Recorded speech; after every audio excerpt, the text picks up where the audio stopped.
လမ်ဘီလိုသမားဘွားကနေ Justin Bieber နဲ့တူလို့ကဘာကျော်သွားတဲ့အိန္ဒိယ Justin Bieber ပရိသတ်များအားလုံးပဲမင်္ဂလာပါရှင်ဒင်းကား channel ကနေပြန်လည်ကြိုဆိုလိုက်ပါတယ်လူပဝင်ကျင်မှာငွေရှိမှအနောက်ခံကောင်းမှအောင်မြင်မဲဆိုတဲ့အယူအဆတွေရှိတတ်ကြပါတယ်ဒါပေမဲ့အိန္ဒိယနိုင်ငံကအသက်30အရွယ် Suraj Jaban ဆိုတဲ့လူငယ်လေးကတော့ဒီအယူအဆတွေကိုရိုက်ချိုးပစ်လိုက်ပါတယ်သူကတစ်ချိန်ကနေပူထဲမှာတနေ့လုံးမှတနေ့စားရတဲ့တာမန်နေစားအလုပ်သမားတစ်ယောက်ပါလေကွင်းထဲမှာပင်ပင်ပန်းပန်းအလုပ်လုပ်ရင်းနဲ့ရုန်းကန်ခဲ့ရတဲ့သူ့ရဲ့ဘဝကတညတာအတွင်းမှာတင်ဒီကမ္ဘာလုံးကတည်သွားတဲ့အထိပြောင်းလဲသွားလိမ့်မယ်လို့ဘယ်သူကထင်ပါလဲဆူရာကတော့လေကွင်းထဲမှာအလုပ်လုပ်နေရင်းနဲ့သူ့ရဲ့အားလက်ချိန်တွေမှာ TikTok နဲ့ Instagram ပေါ်မှာဗီဒီယိုလေးတွေကိုစတင်ပြီးတော့တင်ခဲ့ပါတယ်။သူ့မှာထူးခြားတာကဆင်းရဲပင်ပန်းနေပေမဲ့သူ့ရဲ့ရိုးသားတဲ့အပြုံးနဲ့ထူးခြားတဲ့ဟန်ပန်တွေပါ။အထူးသဖြင့်တော့သူ့ရဲ့သပင်ပုံစံနဲ့အမူအရာတချို့က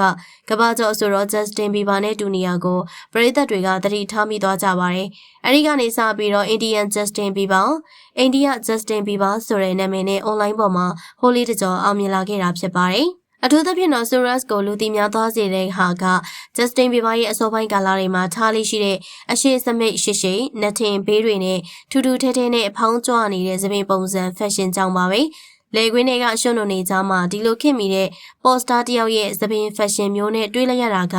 ပရိသတ်တွေတော်တော်တကယ်ကိုထူးခြားဆန်းသစ်နေစေခဲ့ပါတယ်သူဟာနေစားအလုပ်သမားတယောက်ဖြစ်ပေမဲ့သူ့ရဲ့ပင်ကိုစတိုင်ကိုကဂယုစိုက်တတ်တဲ့ပုံ Justin Bieber ရဲ့အမှုအရာတွေကိုပိုင်နိုင်စွာလိုက်လုပ်ပြနိုင်ပုံတွေကလူသန်းပေါင်းများစွာကိုဆွဲဆောင်နိုင်ခဲ့ရပါ Fashion ဆိုတာငွေကြေးပေါ်မှာမူတည်တာမဟုတ်ဘူးကိုယ့်ရဲ့စိတ်ကူးစိတ်သန်းနဲ့ယုံကြည်မှုပေါ်မှာပဲမူတည်တယ်ဆိုတာကို Suraj က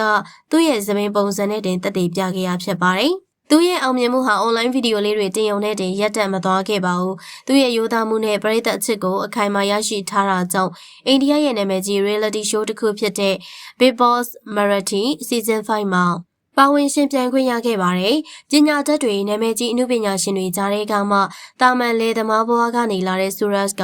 သူ့ရဲ့သပင်ပင်ကိုစရိုက်အတိုင်းရှင်ပြိုင်ခဲ့ပြီးတော့နောက်ဆုံးမှာတော့အောင်ပွဲဖလားကိုစုခူးနိုင်ခဲ့တဲ့ဝင်နာဖြစ်လာခဲ့ပါတယ်။ Suraj ရဲ့ဇာတ်လမ်းကကျမတို့ကိုဘာတွေသင်ပေးလဲဆိုရင်တင်ဘယ်ကလာတယ်လဲဆိုတာထက်တင်ဘလောက်ထိစူးစမ်းအားထုတ်တယ်လဲဆိုတာကပိုအရေးကြီးတယ်ဆိုတဲ့ချက်ပါအောင်မြင်မှုဆိုတာနောက်ခံအခြေအနေပညာအရေးချင်းဒါမှမဟုတ်ကျွဲဝချမ်းသာမှုတွေအပေါ်မှာပဲမူတည်နေတာမဟုတ်ပါဘူးကိုယ်မှာရှိတဲ့ပင်ကိုအည်အသွေးကိုရှာဖွေပြီးတော့မဆုံးမနစ်စူးစမ်းမယ်ဆိုရင်လမ်းဘေးကနေလကဘာပေါ်ထိတက်လာနိုင်တယ်ဆိုတာ Suraj ကသက်သေပြသွားခဲ့ရပါယနေ့မှာတော့ Suraj ဟာလူသန်းပေါင်းများစွာရဲ့အားပေးမှုတွေကိုရရှိထားတဲ့ influencer တယောက်ဖြစ်နေပါပြီသူရဲ့ရိုးသားမှုနဲ့မာမာနာမရှိတဲ့အပြုအမူတွေကသူ့ကိုပို့ပြီးတော့တောက်ပတဲ့ကျေတဝင်းဖြစ်စေခဲ့ရပါဒီကုန်းချုပ်ရရင်တော့ Suraj Jaban ရဲ့ဘဝခီးလန်းဟာစိတ်ကူးရင်ရုပ်ရှင်တစ်ခုလိုပါ